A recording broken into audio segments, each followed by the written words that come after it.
Kamis 6 Maret 2014, saat dunia sedang menyambut cerahnya hari yang baru, dunia komedi Indonesia tiba-tiba diselimuti kabut duka. Salah satu pelawak terbaik, Juhri Masjan atau yang dikenal dengan nama Jojon, menutup usia di umur 66 tahun.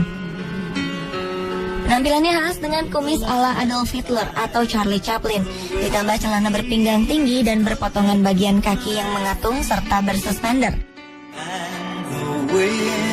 Jojon hadir di dunia lawak Indonesia bersama UU, Esther, Chaplin, dan Cahyono dalam grup lawak Jayakarta.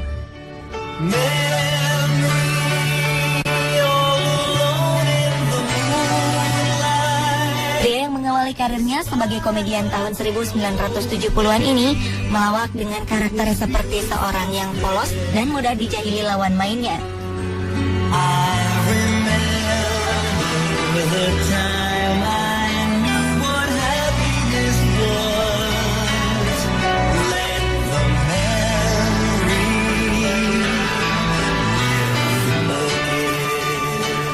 Ternyata hal itu justru sempat membawa bencana bagi anak-anaknya. Anak-anak almarhum sempat menjadi bahan olok-olokan teman-teman sepermainan karena karakter ayahnya yang sering tertindas itu.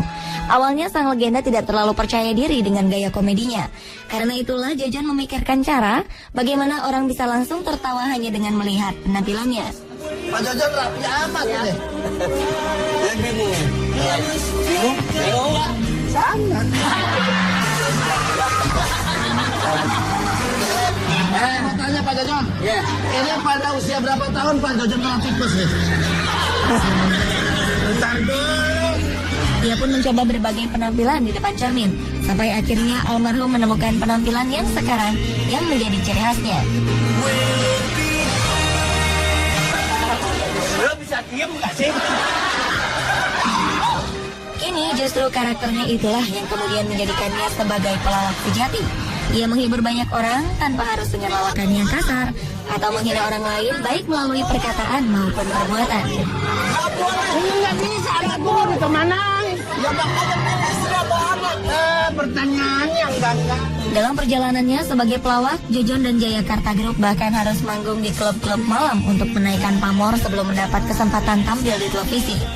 Selain melawak, komedian yang sempat mencoba kesenian tradisional reog dan ludruk ini juga sempat membuat album pop Sunda yang berjudul Pamali bersama seorang penyanyi Sunda Nais Larasati. Jojon dikenal berkepribadian bersahaja, sampai-sampai tetangganya tidak mengenali Jojon sebagai seorang artis, tetapi sebagai seorang biasa yang rendah hati.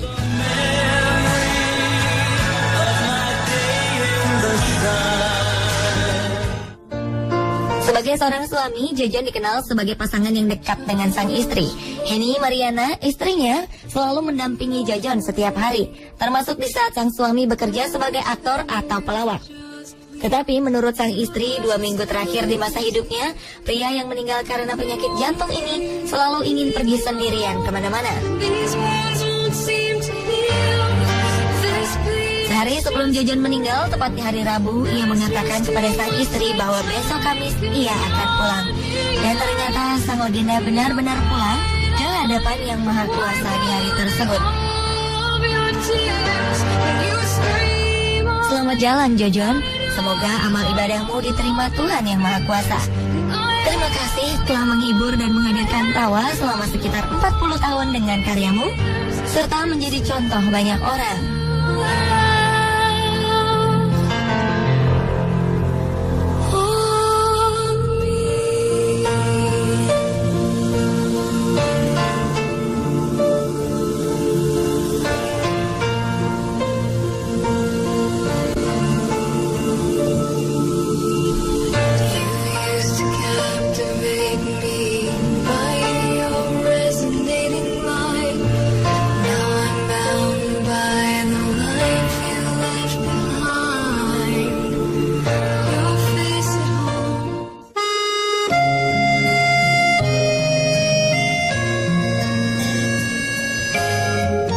Legenda lawak selanjutnya adalah Benyamin Sueb.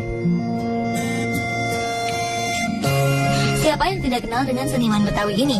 Lahir dari keluarga yang kental dengan tradisi Betawi, membuat anak bungsu dari 8 bersaudara ini berani tampil memimpin kakak-kakaknya bermain orkes kaleng di kampungnya. Walaupun tidak mengharapkan imbalan, Ben selalu senang tampil keliling kampung. Sepanjang hidupnya, Ben menelurkan 75 album musik dan 53 judul film. Karya sebanyak itu tetap mengandung unsur khas yang menjadi ciri Benyamin, yaitu komedi. Tidak perlu mengada-ngada, lirik lagu yang diciptakannya muncul dari keadaan orang Betawi sehari-hari. Misalnya kompor meleduk, Jakarta kebanjiran, sampai urusan bakul nasi pun bisa menjadi sebuah lagu.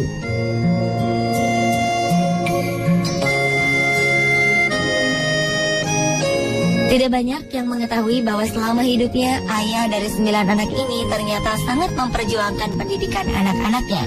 Layaknya tokoh yang pernah ia perankan di sebuah film terkenal. Di tahun 80-an, Bang Ben, demikian ia kerap dipanggil, bisa menyekolahkan anak ke luar negeri. Walau mungkin saat itu hanya bisa dilakukan oleh para konglomerat dan pejabat. Namun Bang Ben nekat mengirim 2 anaknya, Bim dan Bob Benito, ke Denver, Colorado, Amerika Serikat. Padahal ketika itu penghasilan Benyamin tidak menentu keadaannya, karena dalam tradisi keluarga Betawi pada waktu itu menganggap bahwa pendidikan tidak penting. Niat Benyamin dianggap aneh dan terlalu tinggi untuk diwujudkan.